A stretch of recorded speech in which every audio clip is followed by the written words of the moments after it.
नमस्कार दोस्तों, अग्रवाल टाइम्स में आपका स्वागत है। महाराष्ट्र में हाल ही में भारतीय जनता पार्टी यानी कि बीजेपी और शिवसेना यानी कि यूबीटी नेताओं के बीच संभावित मुलाकातों को लेकर राजनीतिक माहौल गर्म हो रहा है। वंचित बहुजन अघाड़ी यानी कि वीबीए ने दावा किया है कि उप मुख्यमंत्री देवेंद्र फडणवीस और शिवसेना नेता उद्धव ठाकरे के बीच एक गुप्त बैठक हुई है। इसके साथ ही वीबीए ने यह भी आरोप लगाया है कि शिवसेना सांसद संजय राउत दिल्ली में भाजपा के राष्ट्रीय अध्यक्ष जगत प्रकाश नड्डा से मिले थे। हालांकि इन दावों पर न तो भाजपा और न ही शिवसेना यानी कि यूबीटी ने आधिकारिक तौर पर कोई टिप्पणी की है।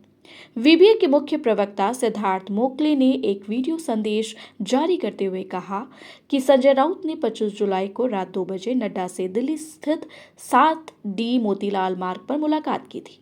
मोक्ले के अनुसार इसके बाद 5 अगस्त को रात 12 बजे महाराष्ट्र के उप मुख्यमंत्री देवेंद्र फडणवीस मातोश्री बंगले पर गए थे, जहां वह अकेले ही उद्धव ठाकरे से मिले और दोनों के बीच यह बैठक करीब 2 घंटे तक चली। मोक्ले ने यह भी कहा कि 6 अगस्त को उद्धव ठाकरे दिल्ली गए थे, लेकिन उन्होंने यह सवाल उठाया कि ठाकरे के साथ कौन था और वहां उन्होंने किन लोगों से मुलाकात की। उन्होंने यह आरोप भी लगाया कि भाजपा आरक्षण के विरोध में रही है, जबकि शिवसेना यानी कि यूबीटी को आरक्षण समर्थक मतदाताओं का समर्थन प्राप्त हुआ है।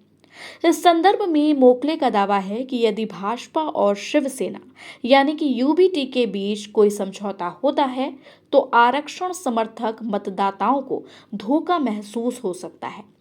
यह दावा ऐसे समय में सामने आया है जब महाराष्ट्र में आगामी विधानसभा चुनाव की तैयारियां चल रही हैं और भाजपा, शिवसेना यानी कि यूबीटी और एनसीपी यानी कि अजित पवार गुट के बीच सीट बंटवारे की चर्चाएं चल रही हैं। पहले ऐसा कहा जा रहा था कि वीबीए विपक्षी गठबंधन का हिस्सा हो सकता है, लेकिन ऐसा नहीं हुआ।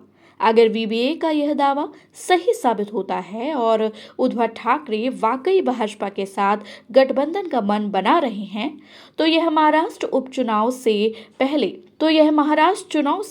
कांग्रेस और एनसीपी के लिए एक बड़ा झटका हो सकता है।